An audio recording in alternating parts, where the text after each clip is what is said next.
Alhamdulillah wassalatu wassalamu ala Rasulillah wa ala alihi wa sahbihi wa man walah la haula wala quwwata illa billah. Rabbi shrah li sadri wa yassir li amri wahlul 'uqdatam min lisani yafqahu qawli.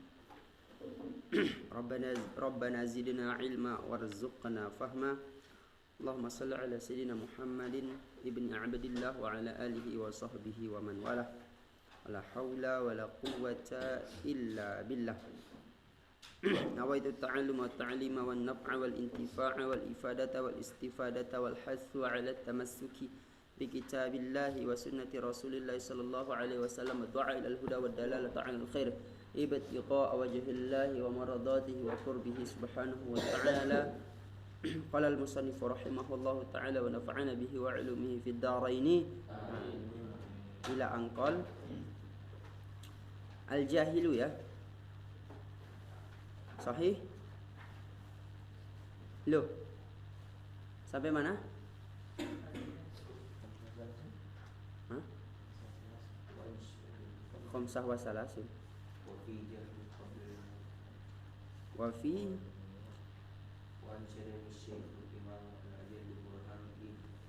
okay. Wa fil jahli qabla al-mauti mautun li ahlihi fa ajsamuhum qabla al-kuburi kuburun. Orang yang al-jahil, jahil aja enggak usah diterjemahin ya. Dan orang yang jahil qabla al-mauti sebelum dia mati, mautun li ahlihi, dia itu setelah menjadi bangkai untuk keluarganya. Ngeri juga kata beliau. Orang yang jahil BODOH sebelum matinya itu dia sudah menjadi mayat untuk keluarganya. Fa'ajsamuhum, maka tubuhnya orang yang jahil itu qoblal kuburi kuburun, sebelum masuk ke dalam kubur sudah menjadi kubur.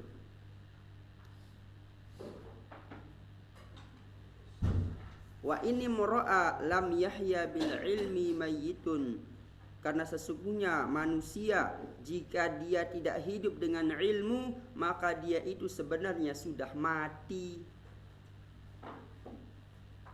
Falaisa lahu hinan nusyuri nusyurun, maka tidak ada baginya ketika bangkit itu kebangkitan.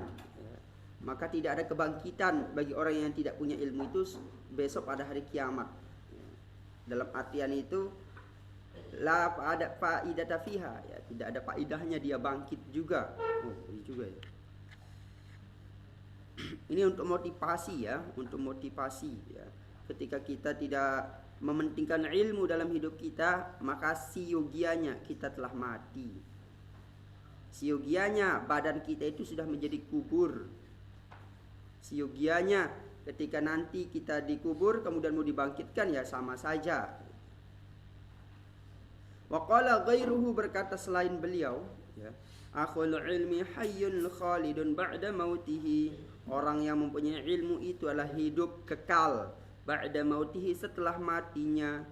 Wa awsaluhu tahta turabi ramimun, tubuhnya awsaluhu itu maksud itu rangka-rangkanya, tahta turabi ya, di bawah tanah itu ramimun, meskipun apa namanya rangka tubuhnya itu setelah di bawah tanah itu romim, telah hancur.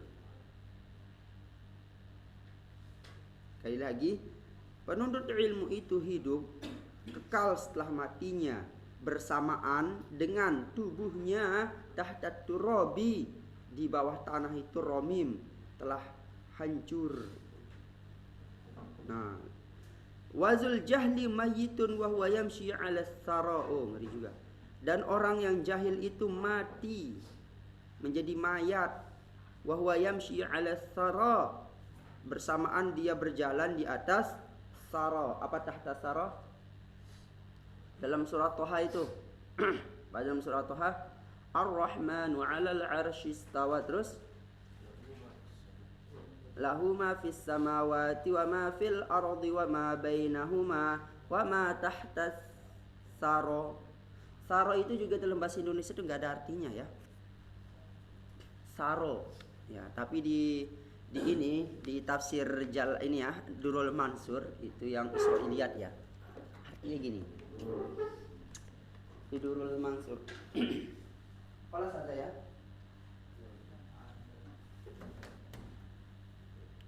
Lahu ma fis samawati wa ma fil ardi wa ma bainahuma wa ma tahtas tsara. Baginya lahu ma fis samawati, miliknya lah langit-langit semuanya. Kemudian lahu ma fis samawati wa ma fil ardi wa ma bainahuma, dan apa di sisinya, wa ma tahtas tsara, dan apa di bawah saro. Nah, ini Israiliyat ya, dalam tafsir itu ada dia banyak ya. Di sini bumi, ada pohon-pohonan, ada pohon, kemudian ada rumah. Di sini ada orang sembunyi lagi mancing. Nah, dalam tafsir Israiliyat, di bawah bumi itu yang megangnya itu adalah sebuah ikan.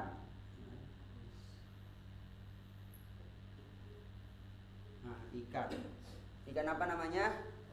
Nun.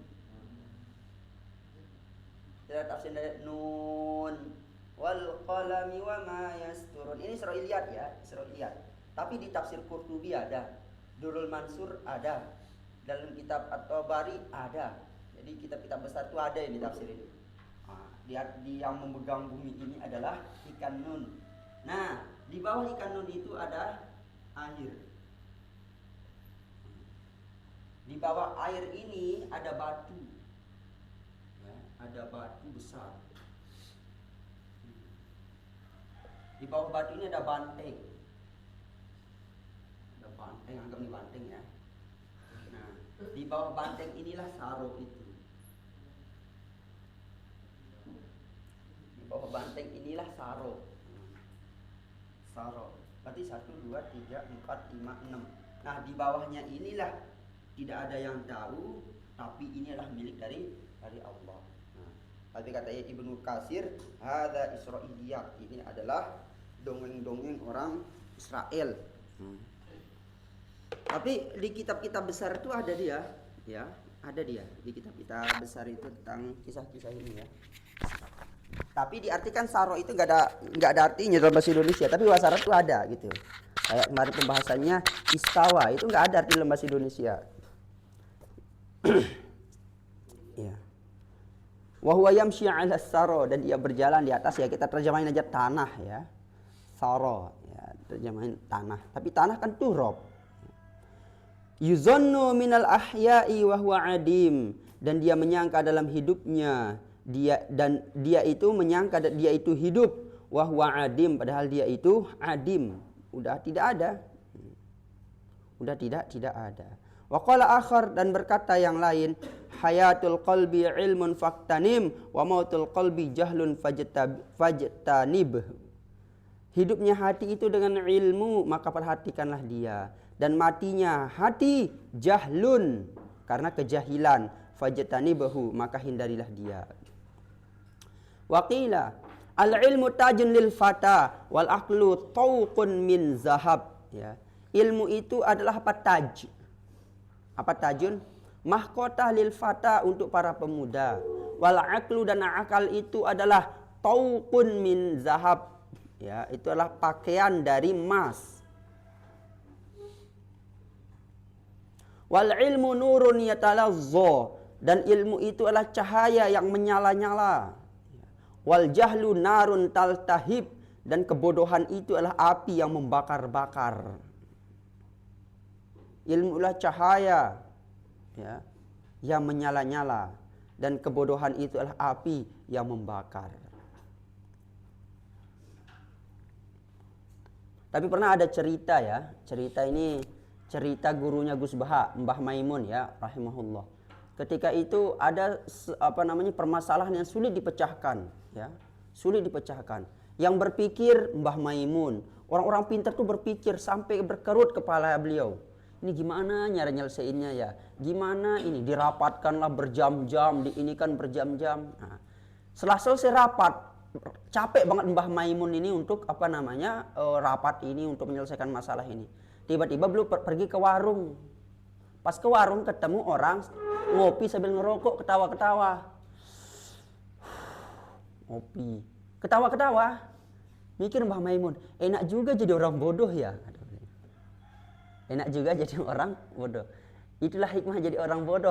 Terus habis itu ditanya Mbah Maimun, ini nggak dipikirin masalah yang itu. Kenapa kamu duduk-duduk di sini sambil ngerokok? Lah, karena ada Pak Kiai yang pinter.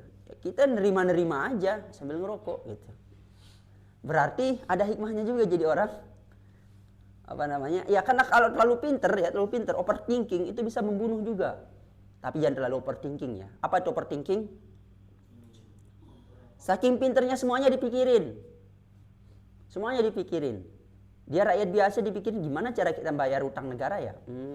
Dikalikan ini. Ini kayaknya kalau jual Pulau Sulawesi terbayar kayaknya ini. Misalnya itu.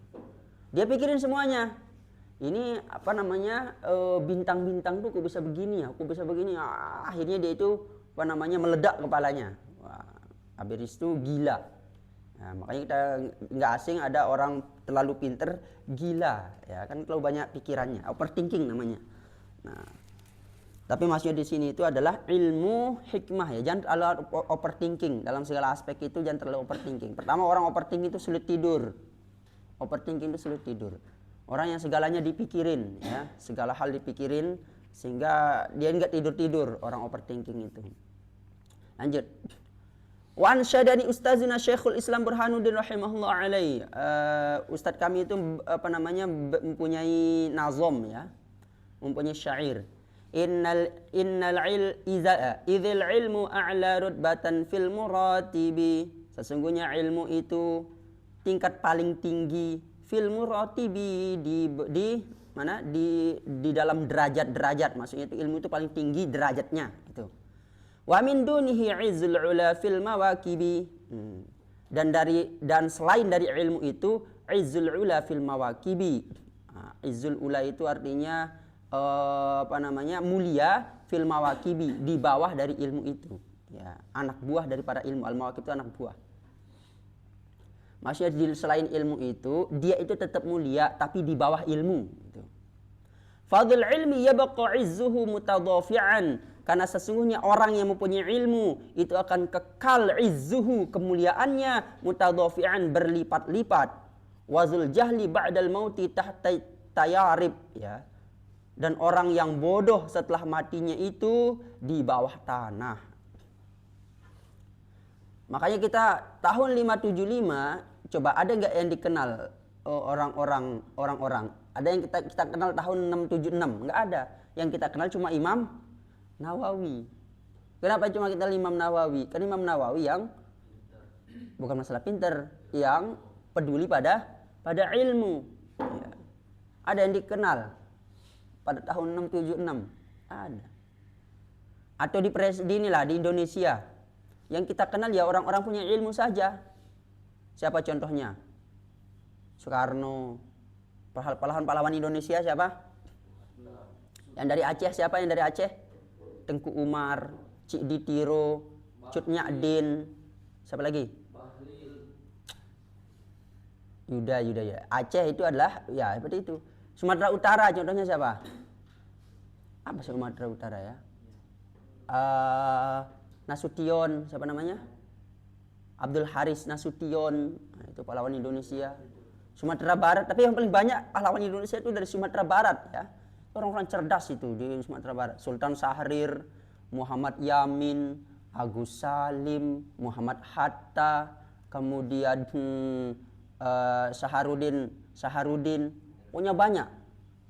Siapa lagi? Jenderal Sudirman orang Jawa. Yang Kiai Haji Ahmad Dahlan orang Jogja. Buya Hamka, Sultan Hasanuddin itu Sulawesi. Iya, maksud itu orang-orang pinter. Orang-orang pinter punya ilmu, ya. Bahkan Agus Salim ketika itu perang pemikiran dengan diplomatik Belanda. Akhirnya sampai hebatnya ya pahlawan kita Agus Salim, orang-orang Padang semua ini. Agus Salim, kemudian Sultan Syahrir, Muhammad Yamin tuh ada 5, saya lupa 2 lagi. Itu diplomatik Indonesia di PBB. Ketika itu perang ini, perang apa namanya, pemikiran, perang suara, perang pembicaraan, perang kalam dengan orang Belanda. Akhirnya Amerika memihak Indonesia.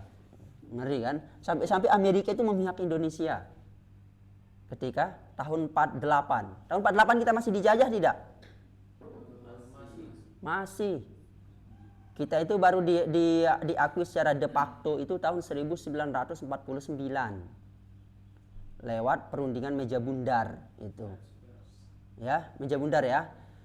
Kenapa bisa kita diakui? Karena berkat dari ini, apa namanya, rahmat Allah yang Maha Kuasa yang memberikan pengetahuan kepada diplomatik itu yang 5 itu.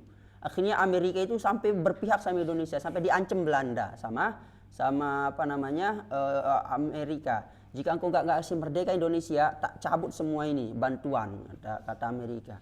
Makanya salah satu negara yang membuat Indonesia merdeka ya Amerika.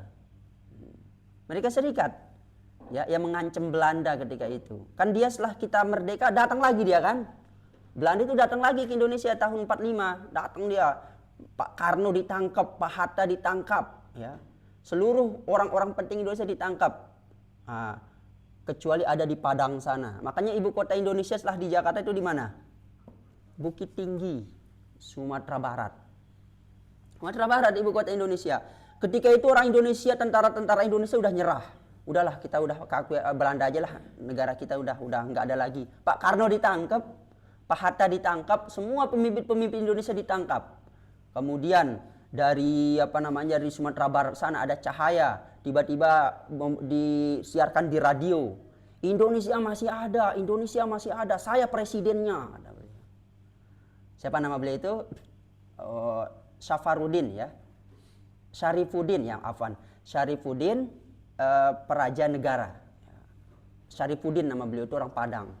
Saya presiden Indonesia sekarang, meskipun Pak Karno, Pak Hatta ditangkap, saya diberikan, padahal nggak diberikan itu. Saya diberikan sebagai presiden Indonesia. Akhirnya masih bergejolak karena gara-gara Pak Syarifuddin. Ya, itu luar biasa jasa beliau ya. Habis itu perang. Nah, habis itu langsung diplomat. Orang-orang hebat punya ilmu. Agus Salim menguasai 5 bahasa. Ya, dan seterusnya itu berdebat di forum PBB melawan Belanda. Wah, kamu bahasa Belanda? Ngomong pakai bahasa Belanda. Gini. Karena kan Agus Salim sekolah di Belanda. Pak Karno sekolah di Belanda. Pak Hatta sekolah di Belanda. Pulang-pulang mengkhianati Belanda. Karena orang pahlawan-pahlawan kita itu pada sekolah di Belanda itu. Sekolah di Belanda. Makanya Pak Karno itu hebat bahasa Belanda. Ya karena sekolah di Belanda. Ya. Akhirnya perang pemikiran, akhirnya sampai Amerika itu memihak sama Indonesia. Sampai diancam Belanda itu, jika engkau nggak kasih Indonesia merdeka, tak cabut semua bantuan. Iya maaf. Langsung dibuat ini bundar. Ya udah, saya akui Indonesia merdeka kecuali Papua. Pokoknya Papua bagian saya. Makanya Papua belum dikasih ketika itu.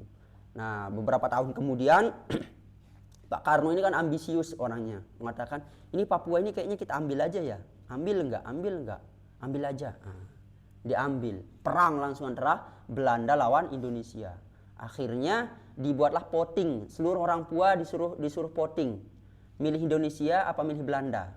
Nah, ternyata mayoritas orang Papua itu milih Indonesia.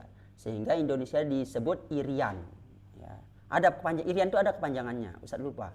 Irian itu intinya itu adalah warga Papua memilih warga Indonesia. Nah, itu hebatnya Pak Karno. Kemudian beliau pengen ngerebut juga Malaysia. Habis itu dikudeta langsung mau rebut Malaysia. Coba kalau belum nggak dikudeta, Upin Ipin udah jadi orang Indonesia. Susah Santi mau orang Indonesia. Upin Ipin jadi orang Indonesia gitu. Tapi kata orang Malaysia, alhamdulillah nggak jadi orang Indonesia katanya. Kalau jadi orang Indonesia, udah UMR-nya di bawah rata-rata nanti. Ya Malaysia itu termasuk negara yang maju ya, meskipun dia berkembang tapi maju. Malaysia itu, antum jangan main-main. Malaysia itu negara yang luar biasa. Sampai orang Lombok saja, 7 dari 10 orang Lombok itu pernah ke Malaysia. 7 dari 10 orang Lombok itu pernah ke Malaysia. Saking ininya Malaysia itu. Ya. Lanjut.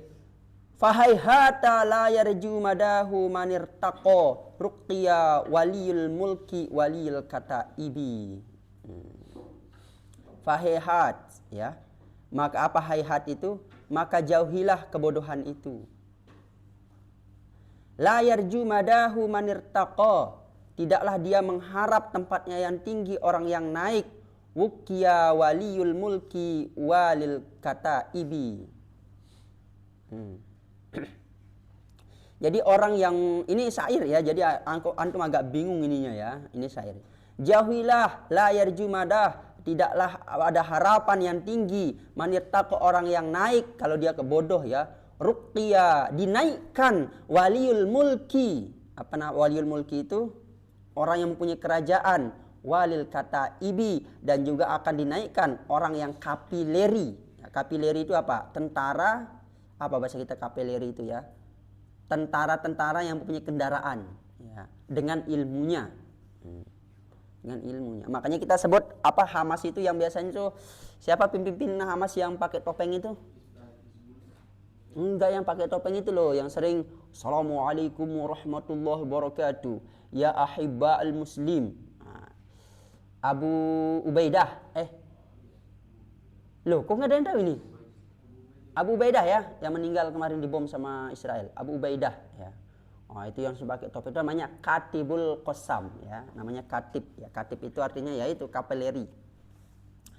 Sa'umli alaikum ba'dha ma fihi fasma'u. Saya akan mendiktekan kalian ba'dha ma fihi, sebagian apa yang adanya, fasma'u, maka dengarkanlah.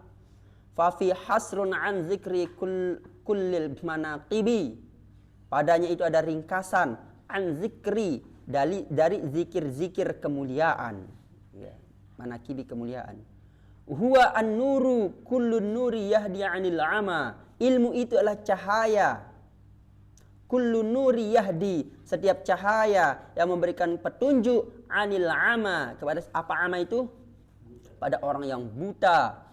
Wazul jahri marrad dahri bainal ghayahibi, dan orang yang bodoh meskipun dia berjalan berabad-abad, meskipun dia hidup berabad-abad, dia itu melalui kehidupan ini berabad-abad, bainal ghayahibi, dia itu dalam kegelapan, antara kegelapan.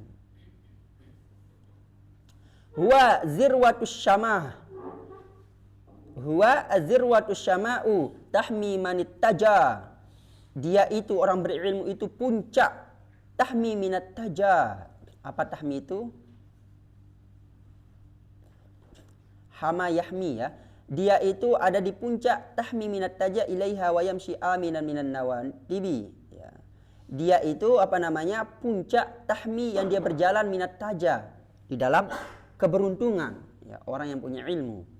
Ilaiha, kepadanya, wa yamshi aminan minan nawaibi, dan orang berilmu itu dia itu berjalan aminan, dalam keadaan aman, dalam keadaan tenang, fin nawaibi, dalam rintangan-rintangan. Bihi yantaji wan nasu fi ghafalatihim, dan dia itu selamat, orang berilmu itu, dalam keadaan manusia itu dalam kelalaian. Bihi yartaji waruhu bainat taraibi, dan dia itu mempunyai harapan bersamaan dengan ruhnya di tanah. Meskipun sudah mati, orang punya ilmu itu punya harapan. Bihi yashfa'ul insanu man roha 'asiyan ya. Dengannya itu, dengan ilmu itu, manusia itu mendapatkan syafaat ya. Manusia itu memberikan syafaat orang yang roha 'asiyan, orang yang apa roha itu? Istirahat 'asiyan, dalam keadaan bermaksiat. Maksudnya orang udah mati dalam keadaan maksiat ya. Orang berilmu yang mengamalkan ilmunya itu, dia itu akan memberikan syafaat kepadanya. Ya, kita maklum saja ya, orang penghafal Quran itu memberikan syafaat kepada berapa orang? 7 apa 10? 10 ya, 10 orang yang dia mau ya. Boleh jadi kakeknya, boleh jadi neneknya disebut-sebut nanti ya, orang yang penghafal Quran. Orang yang mujahid fisabilillah memberikan syafaat berapa orang? 7 orang. Orang yang berjihad di jalan Allah. Makanya orang-orang Palestina yang meninggal dunia itu misalnya banyaknya 70.000. Maka nanti dia mensyafaati 7 orang, berarti 70.000 kali 7 berarti 49.000. Yang disyafaati itu bukan orang yang apa namanya, yang misalnya dia masuk surga bawah, enggak. Yang disyafaati orang yang udah diponis masuk neraka. Nah, orang udah diponis, pokoknya ini udah ahli neraka. Tapi yang muslim ya, udah diponis dia masuk neraka, itu yang disyafaati. Ya. Itu yang disyafaati. Makanya nanti di hari kiamat itu banyak syafaat. Syafaat terbesar apa? Syafaatul uzma. Ya, syafaatul uzma. Tapi syafaatul uzma itu ini sangat keliru ya. Syafaatul uzma itu bukan syafaat yang Rasul memberikan syafaat kepada orang udah dalam neraka, tapi syafaatul uzma itu syafaat yang diberikan Rasul ketika di padang mahsyar. Syafaat namanya, syafaatul uzma. Pasti udah dengar kisah ini. Seluruh manusia akan pergi ke Nabi Adam. Nabi Adam mengatakan, berikan kami syafaat, kata ini ke manusia. Enggak, saya pernah berdosa. Nah, kepada Nabi Nuh, ya Nuh, engkau itu luar biasa. Berikan doakan kami pada Allah untuk diberikan syafaat. Apa kata Nabi Nuh? Saya udah ngabisin doa saya, ngancurin seluruh manusia. Jadi kartu as Nabi Nuh itu udah keluar gitu loh. Kartu as Nabi Nuh udah keluar. Apa doa beliau? Apa namanya? Membinasakan seluruh manusia. Hancur seluruh manusia. Kemudian pergi ke Nabi Ibrahim. Apa kata Nabi Ibrahim? Aku pernah berbohong. Berapa kali aku pernah berbohong? Pertama itu ketika mengatakan Siti Saroh itu saudaraku. Pernah tahu cerita itu? Ketika itu Siti Saroh ditawan sama seorang raja. Karena Siti Saroh itu cantiknya luar biasa. Nggak ada yang ngelain cantiknya Siti Saroh. Itulah apa namanya nenek moyangnya orang Yahudi. Ya, Siti Saroh. Karena cantiknya luar biasa. Mana Nabi Ibrahim gantengnya luar biasa. Bercampur. Makanya orang Yahudi itu ganteng-ganteng. Ya, orang Yahudi itu ganteng-ganteng. Cantik-cantik. Ya, karena itu Siti Saroh. Ya. Ditangkap sama seorang raja. Kemudian raja ini udah mau apa namanya, kalau dia itu adalah istri Nabi Ibrahim, dibunuh Nabi Ibrahim. Dibunuh Nabi Ibrahim kalau itulah istrinya.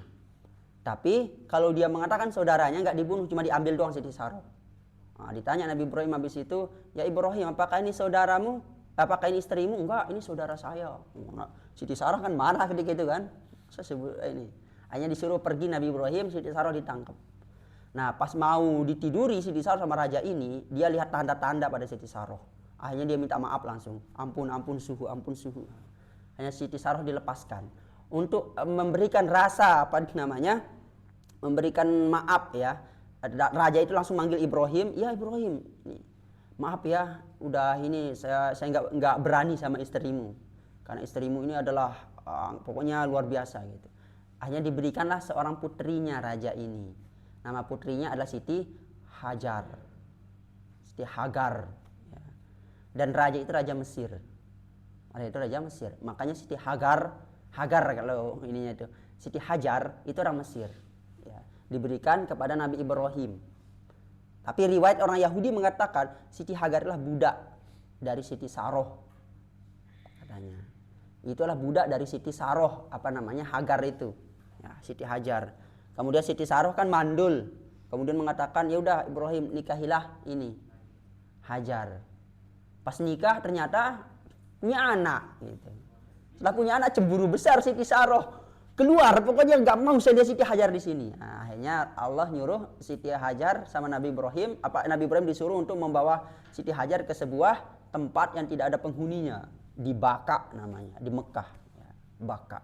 Nah, di sanalah baru lahirlah suku-suku Quraisy itu di sana ya.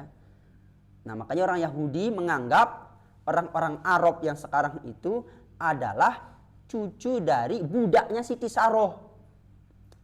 Ngerti? Cucunya dari budaknya Siti Saroh. Ya, Siti Hajar. Makanya ketika Nabi Muhammad lahir dari orang Arab, oh gengsi lah. Masa kita punya nabi terakhir berasal dari budaknya ibu kami, gitu.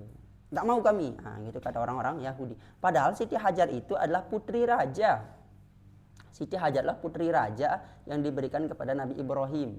Ya, diberikan kepada Nabi Ibrahim. Tapi riwayat-riwayat mengatakan, bahkan ada juga tafsirnya bahwa Siti Hajar itu memang budak dari Siti Saroh. Ya.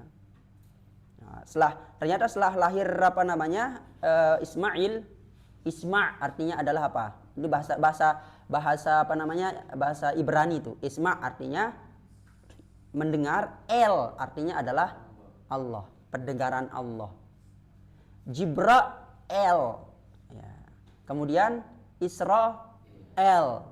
Apalagi Mikael. El itu artinya Allah. Ya. Nah, setelah Ismail lahir umur 14 tahun, udah 14 tahun, baru lahirlah Nabi Ishak. Nabi Ishak baru lahir. Nah, yang ininya lagi perselisihan para ulama. Ulama-ulama salaf sepakat yang dikorbankan itu siapa? Nabi Ishak.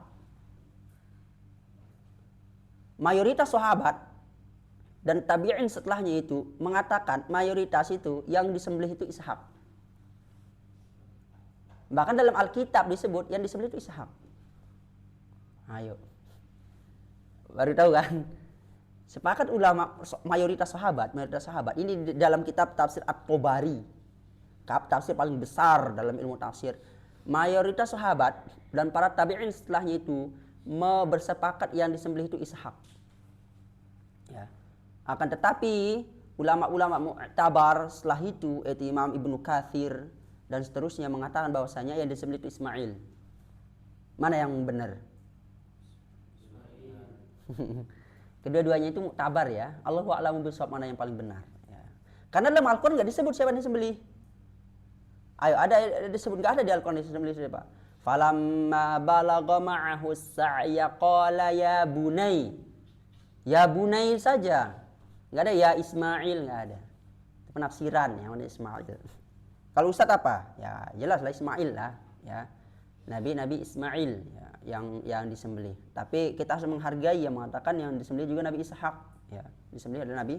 Siapa yang tidur paling pojok sana? Egi bil qiyam Egi. Ya, yang disembelih itu siapa Nabi? Lah, itu kan. Ya Allahu a'lamu bishawab ya. Siapa yang disembelih, tapi orang Yahudi mempercayai yang disembelih itu Nabi Ishak. Makanya kita percayai yang disembelih itu Nabi Ismail. Ya. Ya. Tapi mayoritas sahabat ini yang mengatakan Nabi Ishak yang disembelih. Nabi Ishak yang disembelih.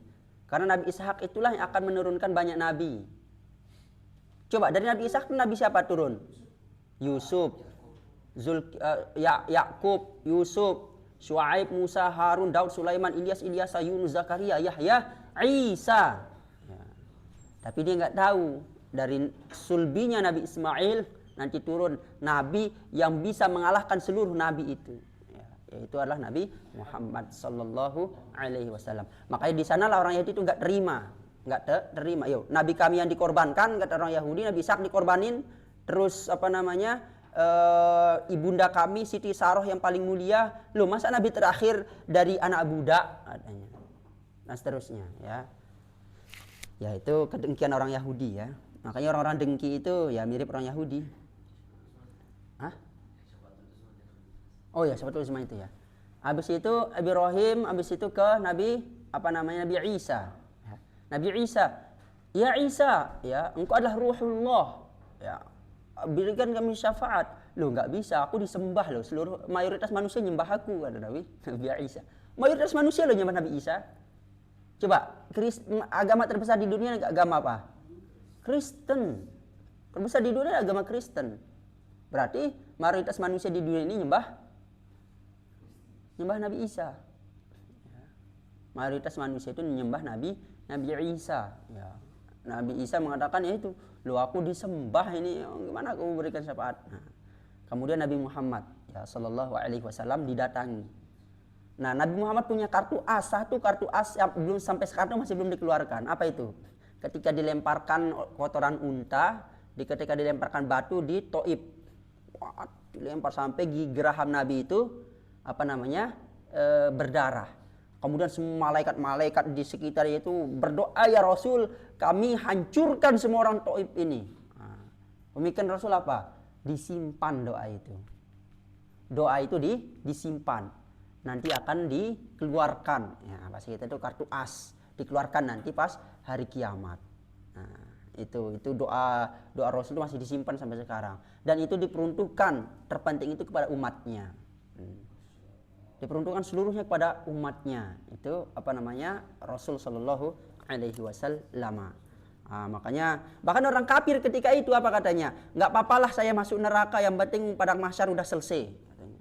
Dia nggak tahu setelah padang mahsyar itu lebih dahsyat lagi. Saking dahsyatnya padang mahsyar sampai orang kafir mengatakan, nggak apa-apa lah aku masuk neraka dimanapun ya, nggak apa-apa, bodo amat, yang penting selesai padang mahsyar ini.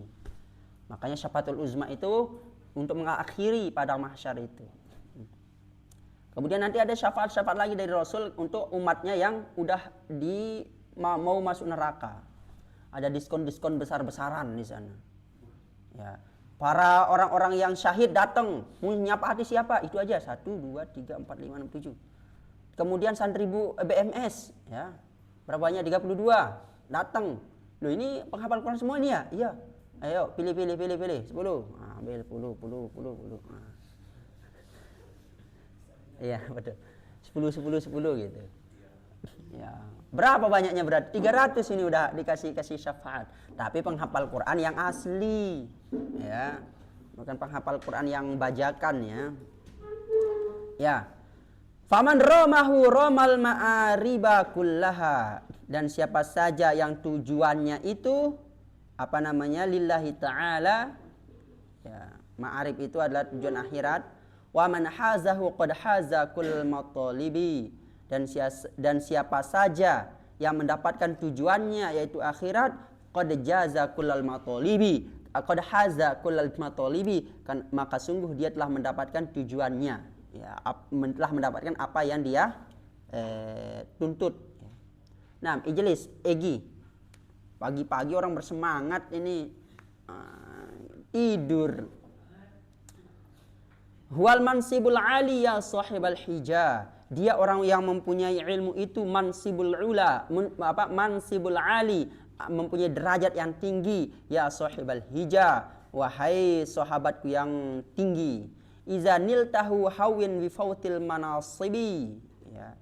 Jika engkau telah mendapatkan ilmu itu, hawin bifautil manasibi, maka hinalah selain dari ilmu itu. Apapun yang kau punya itu lebih di bawahnya, itulah maksudnya. Jika engkau sudah mendapatkan ilmu, apalagi ilmu agama, selain dari ilmu itu hina. Masih hina itu di bawahnya. Orang kaya lah, orang punya kedudukan lah, orang punya banyak istri lah, orang yang punya apa gitu. Tapi dia cuma punya ilmu, maka dia itu lebih tinggi derajatnya dibanding selain itu. Fa in fatakad dunya wa tibu na'imiha. Maka sesungguhnya jika dunia itu luput darimu, wahai orang punya ilmu, tibu na'imaha, maka engkau akan mendapatkan seluruh nikmatnya. Ya. Maksudnya itu orang berilmu, meskipun dunia itu luput darinya, dia nggak punya harta, nggak punya apa-apa, tapi dia punya ilmu, maka siogianya seolah-olah dia mendapatkan kenikmatan semuanya. Orang punya ilmu.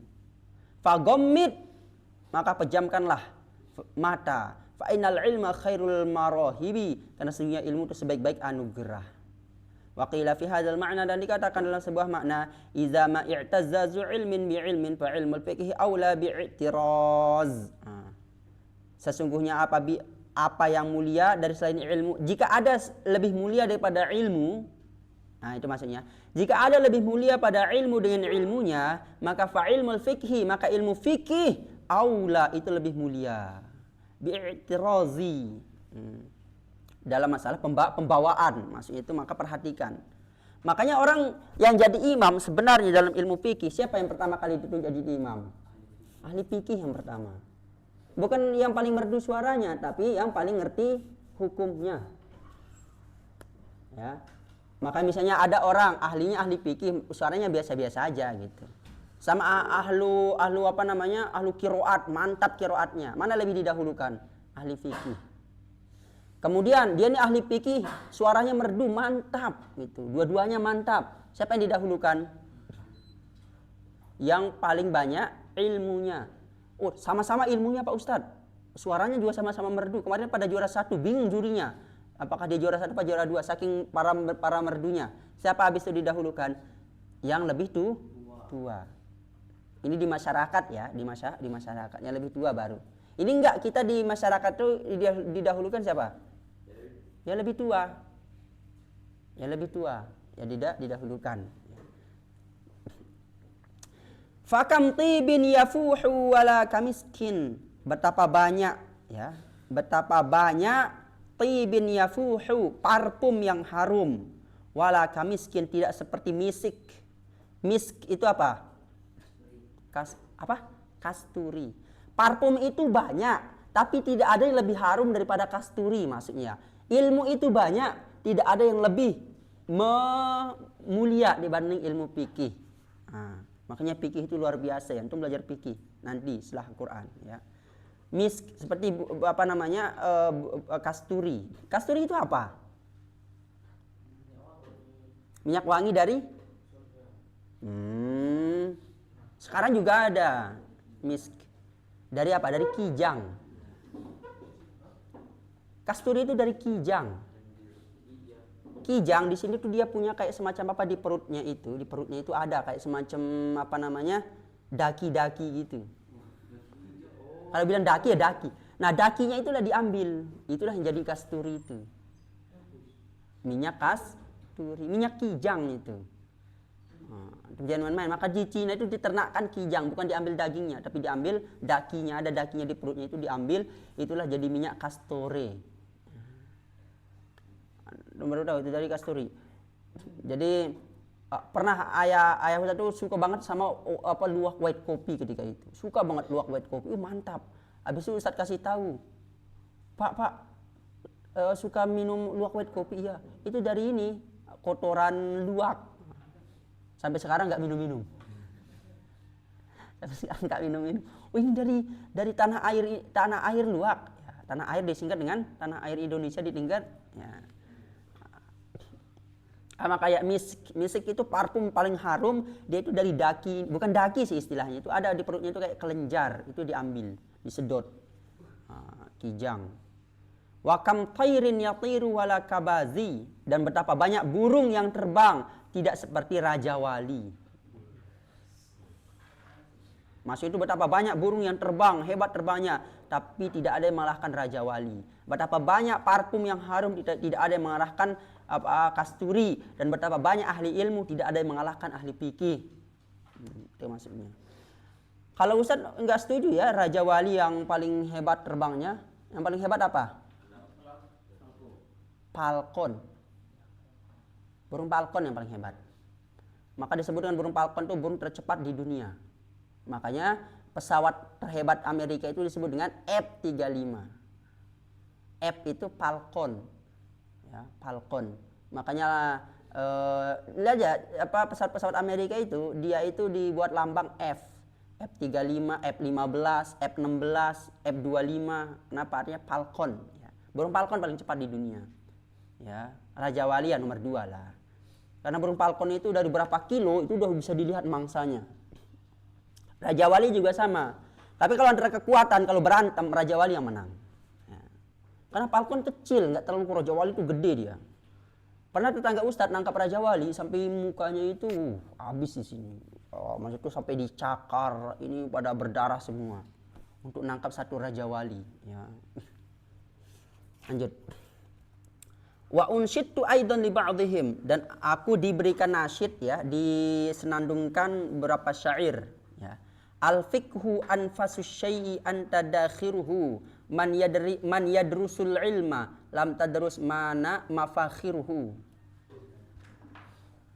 Fikih itu adalah mahal ya. Anfasus syai' adalah sangat mahal. Anta dakhiruhu, engkau menabungnya. Man yadrus al-ilma, siapa saja yang belajar ilmu, lam tadrus mafakhiruhu, tidaklah tidaklah engkau mempelajari kehinaan. Fajtahid li nafsika ma asbahta tajhaluhu, maka bersungguh-sungguhlah terhadap dirimu, ma asbahta tajhiluhu, selama kebodohan itu tidak menimpamu. Selama kebodohan itu tidak menimpamu, maka bersungguh-sungguhlah. Karena kalau udah kebodohan menimpa kita, kita akan sengsara seumur hidup. Makanya kata sebuah pepatah, siapa saja yang tidak mau belajar ilmu sa'atan, ya. Siapa saja yang tidak mau belajar ilmu beberapa waktu saja, maka dia harus siap menerima kebodohan seumur hidupnya. Fa awalul ilmi iqbalun wa akhiruhu, karena awal dari ilmu itu iqbal, Iqbal itu penerimaan, wa akhiruhu, dan juga diberikan di akhirat. Lanjut. Wa kafa bilazzatil ilmi wal fiqhi wal fahmi da'iyan wa ba'isan lil 'aqili 'ala tahsilil ilmi. Wa kafa, cukuplah dengan lezatnya ilmu, dengan lezatnya fikih, dengan lezatnya kepemahaman. Da'iyan, itu adalah penyeru, wa ba'isan, dan juga yang membangkitkan, lil 'aqili, untuk orang yang berakal, 'ala tahsilil ilmi, untuk mendapatkan ilmu yang lain lagi. Wa qad yatawalladu al-kaslu min kasratil balgom. Ini sangat penting ini. Tapi ada beberapa ustaz enggak setuju ya.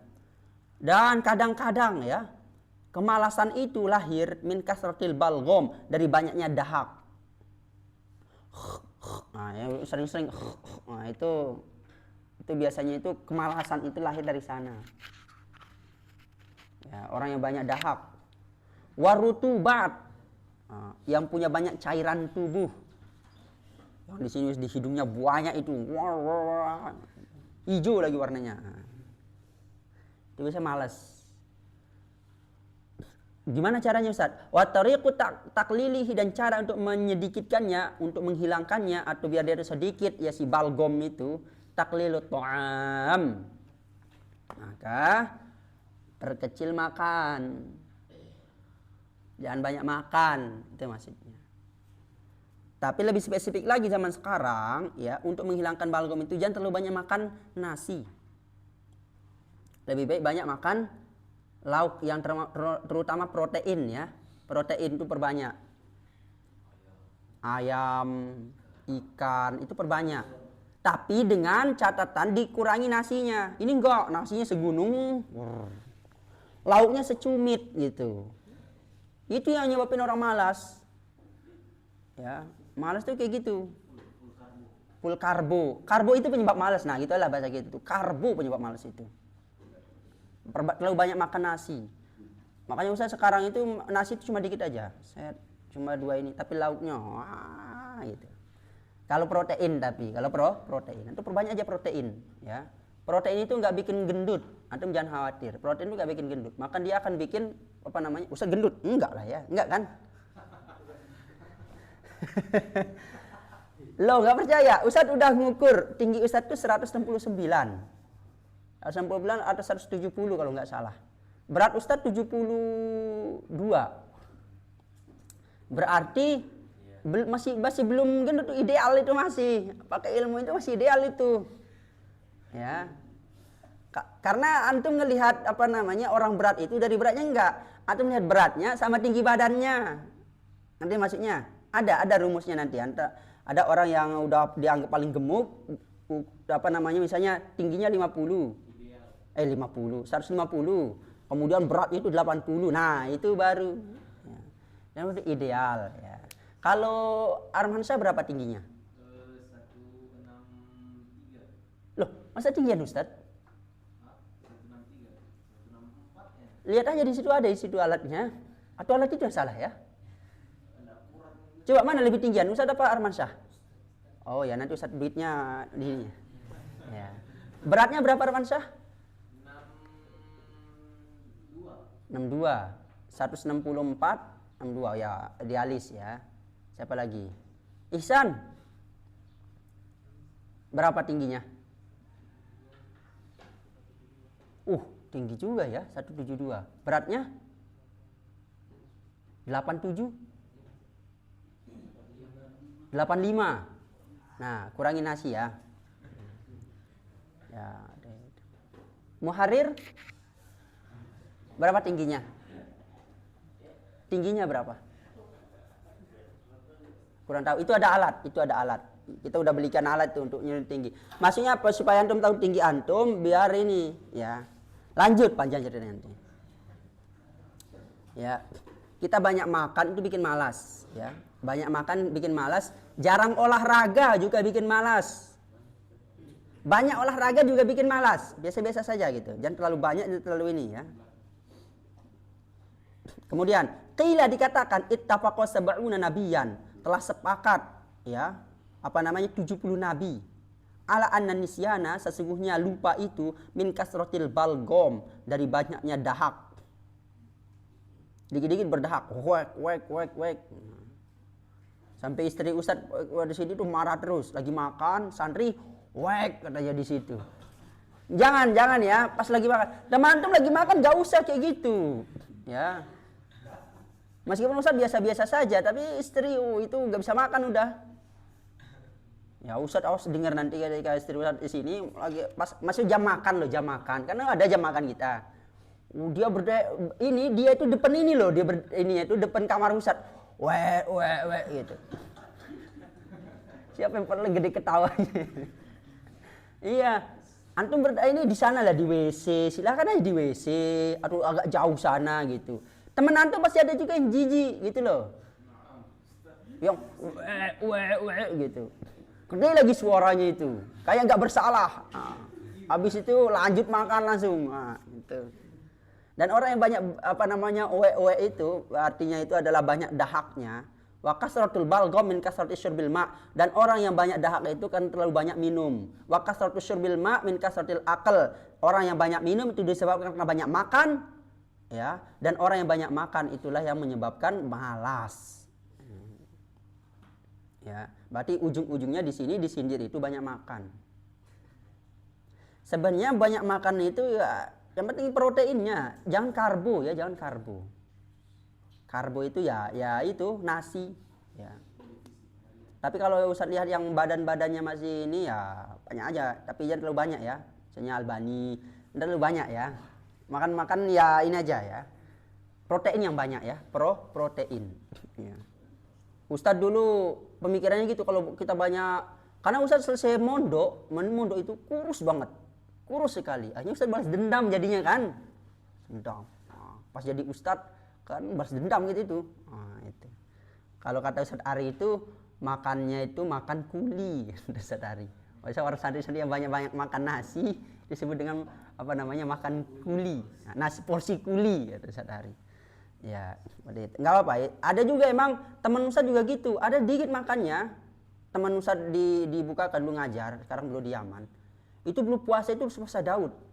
Makannya dikit. Tapi udah itu ayun kaza khuliqat, ya nggak bisa kita inikan juga. Ayun kaza khuliqat itu sudah apa istilahnya itu? Udah rancangan Allah itu seperti itu udah badannya. Apa bahasa kita itu apa? Udah gitu loh, denahnya itu kayak gitu. Udah apalagi namanya itu rangkanya itu udah kayak gitu. Nggak bisa. Ada juga temen Ustadz makannya banyak banget. Nggak gendut-gendut, kurus, krempeng. Allahu alam banyak gerak atau bagaimana, tapi dia cerita setelah saya makan langsung saya beberapa menit kemudian ke WC katanya. Berarti ininya yang terlalu aktif, pabriknya dalam tuh aktif gitu. Iya, tapi emang kayak gitu. Jadi itu udah ayun kaza khuliqat. Itu ayun kaza khuliqat itu udah seperti itu ya, diciptakan oleh Allah. Ya. Tapi ya gitulah, ya bersyukur yang masih ideal ya. Ya, yang idealis ya. Ustadz kayaknya udah mulai menuju ke non idealis ini. Makanya Ustadz dikit-dikit olahraga karena enggak olahraga naik 2 kilo dia. Makanya gitu. Ustadz kalau enggak terlalu banyak makan turunnya 1 kilo. Nanti tiba-tiba kalau udah mulai ada banyak makannya naiknya 5 kilo gitu. Pas diet udah ekstrim diet Ustadz itu cuma 1 kilo yang turun. Tapi makan dikit bisa 5 kilo. Ya, bisa gitu ya. Ya kita syukuri saja. Ya. Tapi intinya jangan terlalu banyak makan karbo ya, itu bisa bikin malas. Wal khubzu al yabis yaqta'ul balgom, dan makan roti yang kering itu bisa menghilangkan balgom. Ya, balgom itu dahak. Ya, ulama-ulama dulu di Arab pakai roti. Ya, enggak kenal nasi. Kalau kita di sini ya makan nasi-nasi yang enggak terlalu banyak ininya lah ya. Enggak terlalu banyak lemaknya, enggak terlalu banyak karbonya. Nah, itu. Nasi lemah. Nah itu roti ya, kalau makanan orang Arab itu roti. Kalau makanan orang, makanya Ustaz lihat ya, orang-orang yang makanan pokoknya roti tinggi-tinggi.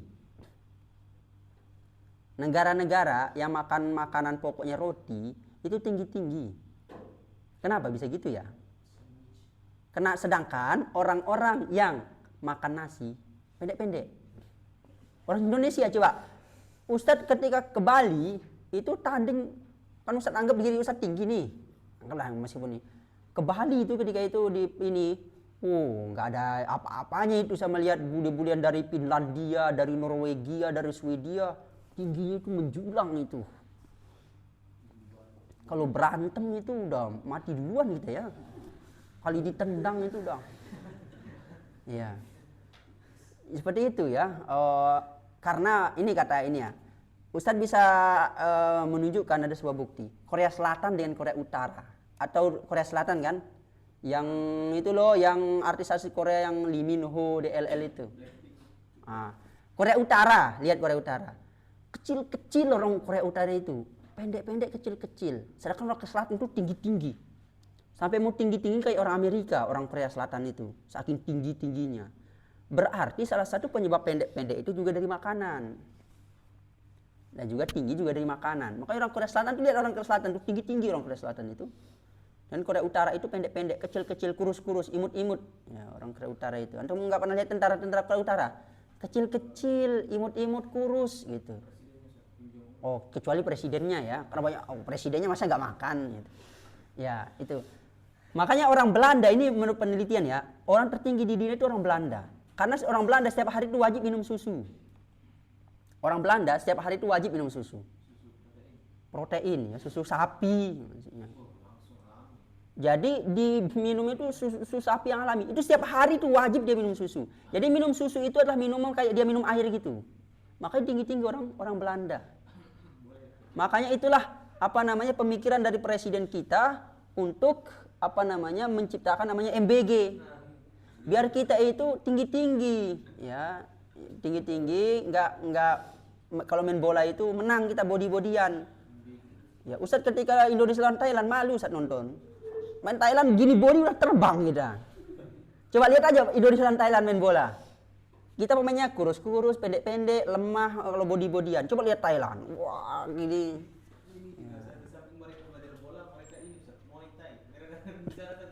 Ya kita kan ada silatnya juga kan. Ya, ada sih. Emang karena kesalahan dari zaman dulu ya, dari zaman dulu. Ustadz aja ya, ketika kecil itu makannya ubi. Jarang kita makan ini. Makan sapi, makan daging mungkin sekali sepekan atau paling banyak makannya itu ketika hari raya kurban atau hari raya Idul Fitri itu saja. Ya, kalau di Belanda itu setiap hari susu, wah, susu makanannya. Jadi daging itu lebih banyak dibanding rotinya. Kalau kita lebih banyak nasinya dibanding proteinnya. Nah, seperti itu. Itu kesalahan dari kita, nggak apa-apa. Ya itu mungkin karena faktor apa gitu. Makanya nanti kalau antum punya anak usahakan ya proteinnya itu dijaga ya, proteinnya, kemudian seratnya, sering kasih dia minum susu, sering dia kasih protein, vitamin gitu ya. Terus sebagai bapak juga harus punya mengetahui ilmu-ilmu seperti itu. Jangan bilang anak saya kok kayak gini ya. Nah, karena dia nggak pernah dikasih ini ya. Dikasih karbo aja. Nak makan banyak nasi biar cepat gede lah. Itu kan tradisi turun-temurun itu, banyak makan nasi biar cepat gede, enggak salah itu. Banyak makan protein itu. Makanya lihat orang kota dan orang desa beda ininya ya. Beda ukurannya. Ketika kuliah tuh malu sendiri. Ustadz yang ini, yang kecil, yang tinggi-tinggi gitu. Ya, seperti itu ya.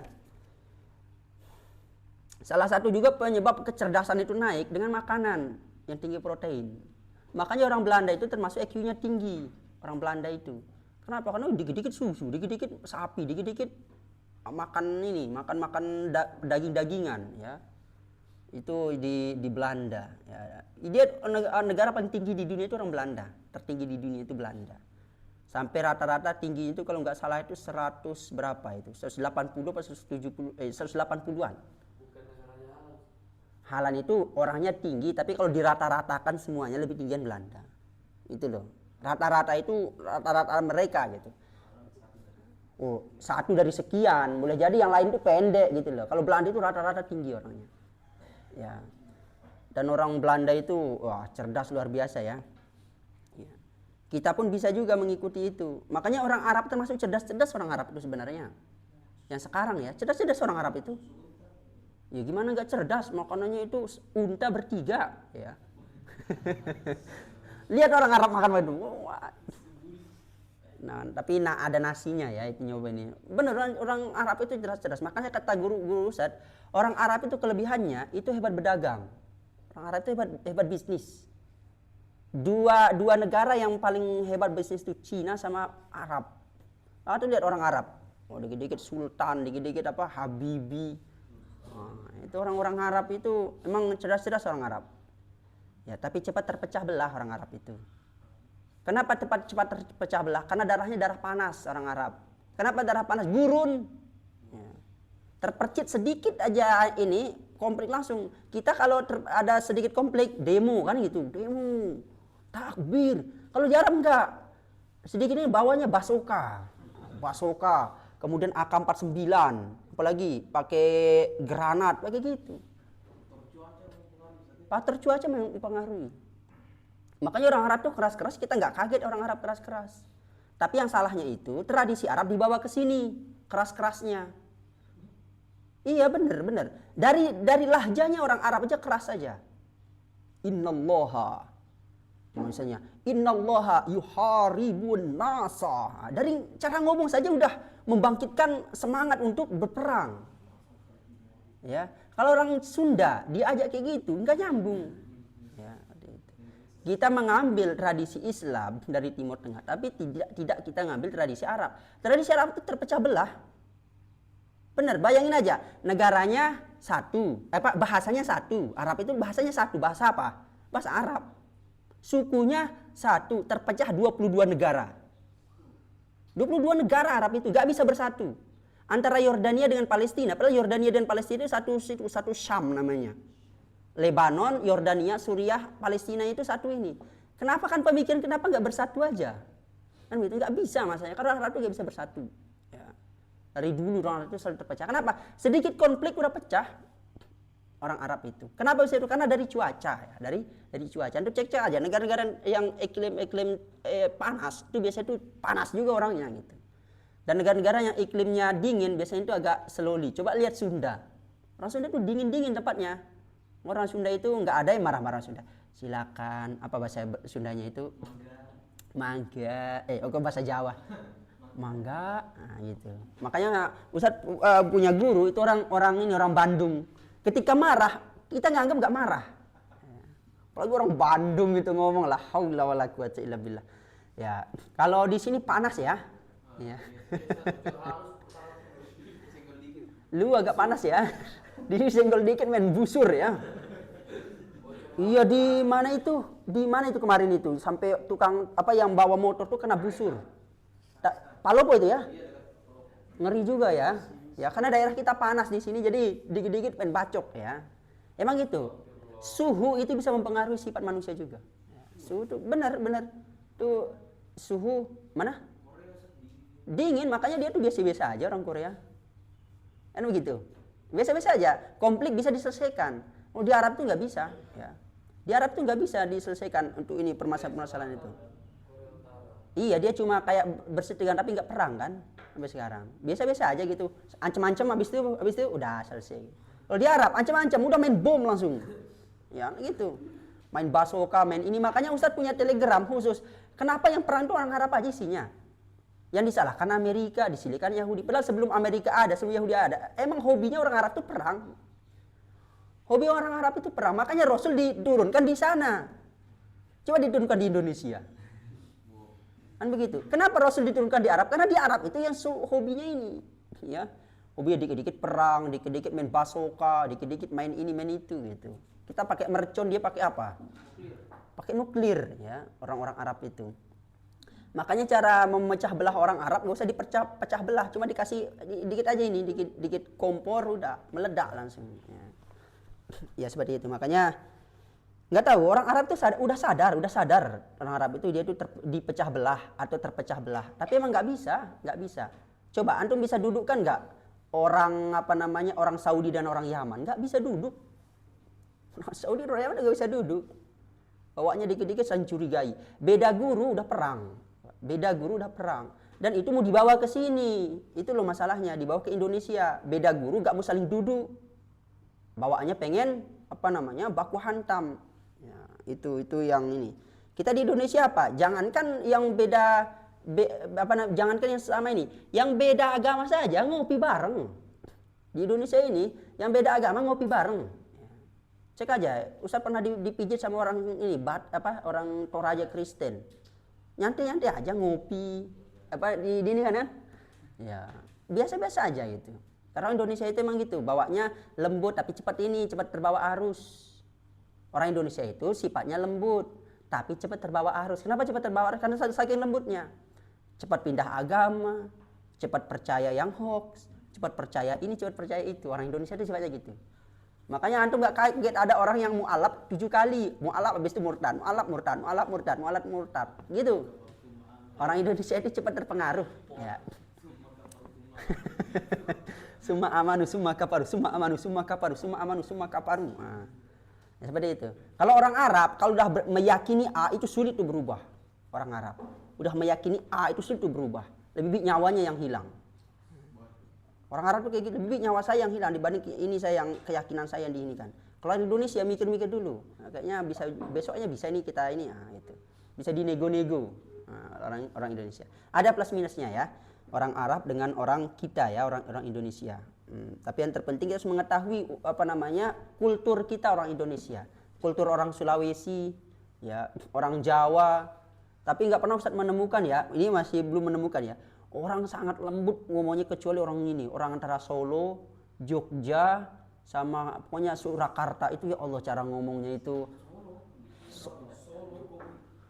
Ya maksud itu Ustaz sampai berpikir begini, seandainya istri Ustaz orang sini gitu, saya ke sana, lembut sekali ngomongnya orang sana itu, orang Solo, Surakarta sama Jogja, 3 ini, itu udah orang Jawa aja lembut ngomongnya kan, lembutnya orang Jawa itu di sana. Orang Solo, orang Surakarta, orang Jogja. Nah, makanya kalau antum nyari istri nanti nyari yang Jogja. Jangan nyari yang Malang, Surabaya. Surabaya itu meskipun dia itu Jawa tapi agak gimana gitu ya. Agak kasar. Bagian Jogja itu mantap itu. Atau kalau antum di paling lembut kalau di Sunda itu di Bandung. Bandung, kemudian di Garut sama Cimahi. Nah, itu lembut-lembut di sana. Jadi antum nggak dimarahin nanti sama istri. Ya, nah itu kan. Nggak boleh itu atuh. Nah itu. Itu lagi marah ya. Kalau di sini nggak tahu gimana cara ininya ya. Tapi positifnya orang yang keras, misalnya di Sulawesi Ustaz anggap keras ya. Kenapa? Karena panas darahnya kan, panas. Dia anggap A gitu. Apa dalam hatinya itu yang keluar. Kalau orang yang terlalu lembut biasanya itu apa yang di dalam hatinya belum tentu di mulutnya. Belum tentu di mulutnya. Tapi kalau orang yang keras tuh saya nggak suka seperti ini. Nah, seperti itu. Orang Lombok juga nggak tahu. Orang Lombok termasuk keras apa enggak. Kata orang guru Ustaz yang Sunda itu keras. Kita ngobrol saja dianggap keras. Ngobrol sama misalnya karena terlalu tinggi suara orang Lombok juga tinggi ya. Ternyata penyebabnya kenapa tinggi-tinggi suara orang-orang yang penduduknya sedikit. Ada filosofinya. Kenapa orang Jawa, orang Sunda yang padat-padat penduduknya itu lembut-lembut? Kenapa? Karena meskipun mereka lembut, kedengeran seluruh antero. Karena saking padatnya gitu kan. Sedangkan orang yang penduduknya sedikit itu biasanya itu agak tinggi-tinggi suaranya. Supaya apa? Biar denger. Karena di sini rumah belum tentu di sini rumah. Di sini rumah, di sono lagi rumah gitu. Sehingga kalau dipanggil apa? Woi, nah gitu. Biar kedengeran di sana. Kalau orang Sunda di sini rumah, di sini rumah, di sini rumah, kebakaran semuanya kebakaran. Saking saking padatnya Sunda sama Jawa ini.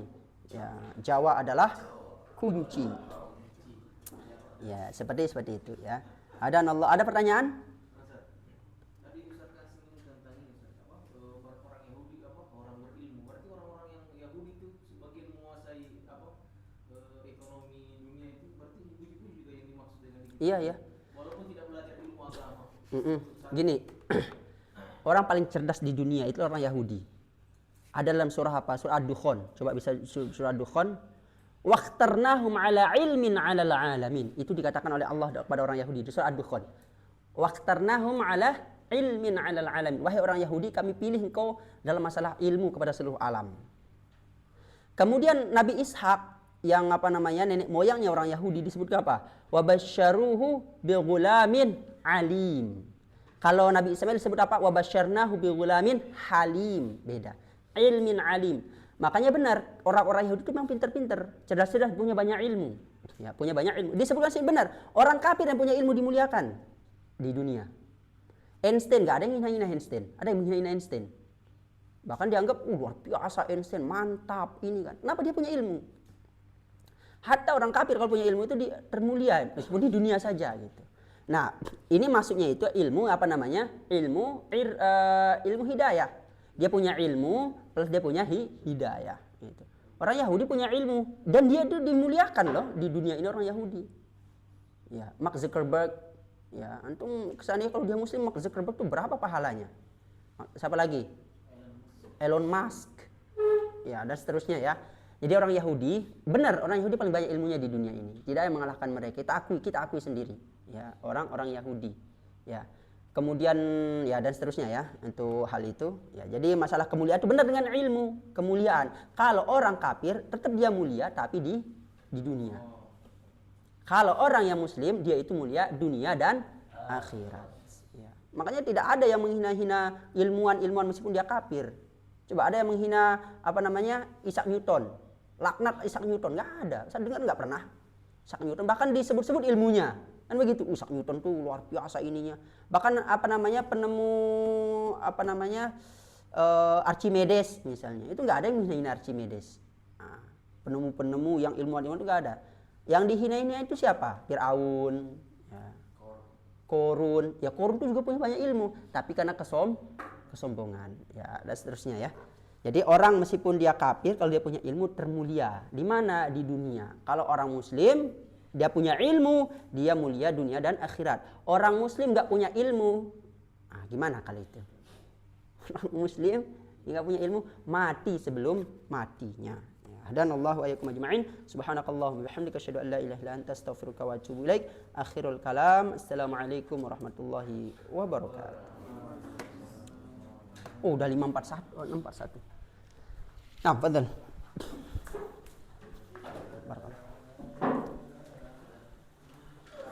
Insyaallah.